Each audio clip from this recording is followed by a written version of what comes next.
Hello friends, welcome back to my channel tech Nitin. पिछले video में हमने डेटा एनालिटिक्स का इंट्रोडक्शन और नेचर ऑफ डेटा समझा था।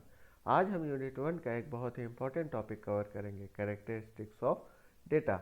अगर डेटा की क्वालिटी सही नहीं होगी तो एनालिसिस, मशीन लर्निंग मॉडल और प्रिडिक्शन सब गलत हो सकते हैं। इसलिए हम डिटेल में समझेंगे कि डेटा के कौन कौन से इंपॉर्टेंट कैरेक्टरिस्टिक्स होते हैं। तो आइए हम लोग बात करते हैं characteristics of data. Data characteristics वो प्रॉपर्टीज़ होती हैं जो डिसाइड करती हैं कि डेटा कितना रिलायबल, यूज़फुल और एनालिसिस के लिए सुटेबल है। डेटा एनालिटिक्स में हम सिर्फ डेटा कलेक्ट ही नहीं करते बल्कि इंश्योर करते हैं कि डेटा हाई क्वालिटी का हो। अगर हम बात करें कैरेक्टरिस्टिक्स की तो ये मेजरली 12 टाइप की होती हैं: accuracy, completeness, consistency, timeliness, relevance, validity, reliability, uniqueness, accessibility, scalability, security and interpretability. तो आइए हम लोग सबसे पहले बात करते हैं एक्यूरेसी की। तो एक्यूरेसी का मतलब होता है डेटा कितना करेक्ट और एरर फ्री है। मान लीजिए हम एक डायबिटीज प्रिडिक्शन मॉडल बना रहे हैं। अगर किसी पेशेंट का ग्लूकोज लेवल गलती से 120 की जगह 1020 एंटर हो गया तो मॉडल गलत प्रिडिक्शन दे सकता है। इनएक्यूरेट डेटा से मशीन लर्निंग मॉडल का परफॉर्मेंस गिर जाता है। कंप्लीटनेस कंप्लीटनेस का मतलब है डेटा में सारी रिक्वायर्ड वैल्यू प्रेजेंट है या नहीं। अगर हम कस्टमर चंद प्रिडिक्शन कर रहे हैं और 30% कस्टमर की सैलरी फील्ड मिसिंग है तो हमारा मॉडल बायस हो सकता है। मिसिंग वैल्यू एनालिसिस को डिस्टॉर्ट कर देती हैं। कंसिस्टेंसी कंसिस्टेंसी का मतलब है सेम डेटा हर जगह सेम फॉर्मेट में हो। लेट सपोज हमारे पास जेंडर का कॉलम है, उसमें मेल, फीमेल और कुछ कॉलम में केवल एम एंड एफ लिखा हुआ है, तो ये एक कंसिस्टेंसी है। इससे ये हमारे मॉडल की ट्रेनिंग में प्रॉब्लम क्रिएट करेगी। टाइमलीनेस टाइमलीनेस का मतलब है डेटा कितना अप टू डेट है। अगर लेट सपोज हम लोग स्टॉक प्राइस प्रिडिक्शन कर रहे हैं और हम लोग पास्ट 6 मंथ का डेटा यूज़ कर रहे हैं तो मेजरली ये प्रोबेबिलिटी होगी कि हम लोगों का प्रिडिक्शन होगा वो रॉन्ग होगा। अगर हम लोग up to date data use करेंगे फॉर प्रिडिक्शन देन हमारी प्रिडिक्शन मोर करेक्ट होगी then past 6 month of data. अब बात करते हैं रिलेवेंस की। रिलेवेंस का मतलब है डेटा प्रॉब्लम के लिए यूज़फुल है या नहीं। अगर हम हाउस प्राइस प्रिडिक्शन कर रहे हैं तो हाउस साइज, लोकेशन रिलेवेंट है या नहीं, लेकिन ओनर का ब्लड ग्रुप इरेलेवेंट है। इरेलेवेंट फीचर्स मॉडल को स्लो और इनएक्यूरेट बना देते हैं। अब बात करते हैं वैलिडिटी की।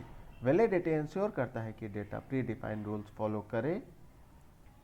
एज निगेटिव नहीं हो सकती है। ईमेल प्रॉपर फॉर्मेट में होना चाहिए।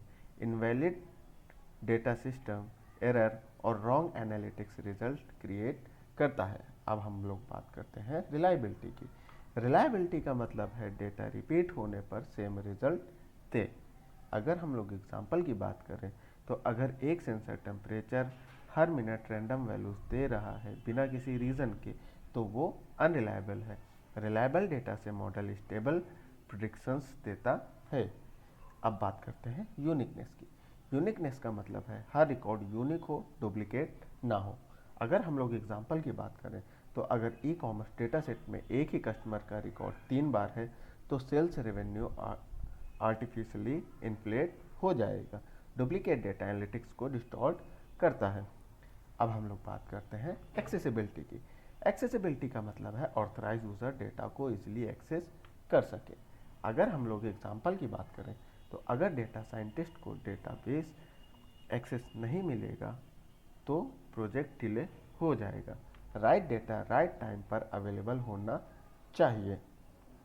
आगे हम लोग बात करते हैं स्केलेबिलिटी की। स्केलेबिलिटी का मतलब है सिस्टम लार्ज डेटा हैंडल कर सके। अगर हम लोग एग्जांपल की बात करें तो एक स्टार्टअप के पास 1000 कस्टमर्स हैं। 2 साल बाद 10 लाख हो गए। सिस्टम क्रैश नहीं होना चाहिए। बिग डेटा सिस्टम स्केलेबल होना चाहिए। टाइम टू टाइम जो अपने पास सिस्टम है वो इंक्रीज होना चाहिए एज पर टू कस्टमर्स। आगे हम लोग बात करते हैं सिक्योरिटी की। तो सिक्योरिटी इंश्योर करता है कि डेटा अनऑथराइज एक्सेस से प्रोटेक्टेड हो। एग्जाम्पल की बात करें तो हेल्थ केयर डेटा, या बैंक ट्रांजैक्शन को इंक्रिप्शन से सिक्योर किया जाता है। डेटा ब्रीच से इलीगल और फाइनेंशियल लॉसेस हो सकते हैं। आगे हम लोग बात करते हैं इंटरप्रेटेबिलिटी की। इंटरप्रेटेबिलिटी का मतलब है डेटा इजली समझ आए। एग्जाम्पल की बात करें तो कॉलम नेम x1 कंफ्यूजिंग हो सकता है। लेट सपोज हमारे पास कोई भी डेटा है तो उसमें किस कॉलम में कौन सा डेटा है। लेट सपोज अगर कस्टमर का कॉलम है तो उसमें कस्टमर का ही डेटा होना चाहिए। हम ऐसा नहीं कर सकते कि कस्टमर कॉलम में x1 x2 ABC anything of alphabet लिख दें। क्लियर लेबलिंग में मेटा डेटा एनालिटिक्स को ईजिली बना देता है। अगर हम लोग बात करें 3 V's of data, volume, variety and velocity. अगर हम लोग बात करें वॉल्यूम की तो डेटा की क्वांटिटी बहुत ज़्यादा है, जैसे सोशल मीडिया में पोस्ट डे बाय डे बढ़ती जा रहे हैं जिससे वॉल्यूम उसका इंक्रीज होता जा रहा है। अब बात करते हैं वैरायटी की। तो वैरायटी है जैसे text, images, videos, audios, these are different type of data. And बात करते हैं अगर हम लोग वेलोसिटी की तो डेटा हाई स्पीड से जनरेट होता है। एग्जाम्पल में real time transaction, IoT sensors. अगर हम लोग IoT सेंसर्स की बात करें तो day by day particular time by time काफ़ी सारा डेटा कैप्चर्स करते हैं। सोशल मीडिया में डे बाय डे कई सारा डेटा अपलोड हो रहा है, इमेजेस अपलोड हो रहे हैं, तो ये सारा वेलोसिटी है जो कि एक हाई रियल टाइम ट्रांजैक्शन है जो हाई स्पीड पर काम करते हैं। Importance of data characteristics. अगर डेटा कैरेक्टरिस्टिक्स स्ट्रॉन्ग है तो डेटा क्वालिटी इम्प्रूव होती है, मॉडल की एक्यूरेसी बढ़ाती है, एरर्स कम होते हैं, डिसीजन मेकिंग बेटर होती है और सिक्योरिटी इंश्योर होती है।